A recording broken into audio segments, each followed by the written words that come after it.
ভারতের সঙ্গে করা চুক্তি ও সমঝোতায় বাংলাদেশের স্বার্থ ক্ষুণ্ণ হয়েছে, তাই এই চুক্তি প্রত্যাখ্যান করেছে বিএনপি, জানালেন দলটির মহাসচিব মির্জা ফখরুল ইসলাম আলমগীর। রাজধানীর গুলশানের সংবাদ সম্মেলনে তিনি আরও বলেন, বিএনপি মনে করে রাজনৈতিক প্রতিহিংসার কারণেই খালেদা জিয়াকে জামিন না দিয়ে আটকে রাখা হয়েছে। গণতন্ত্রের জন্য খালেদা জিয়ার মতো এত ত্যাগ স্বীকার আর কেউ করেনি বলেও দাবি করেন তিনি। খালেদা জিয়ার মুক্তির দাবিতে শিগগিরই আন্দোলনের ডাক দেওয়া হবে বলেও জানান তিনি।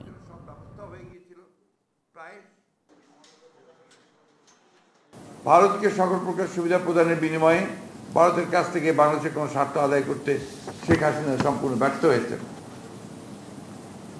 এই ম্যান্ডেটবিহীন সরকারের নতজানু পররাষ্ট্রনীতির বহিঃপ্রকাশই এটা।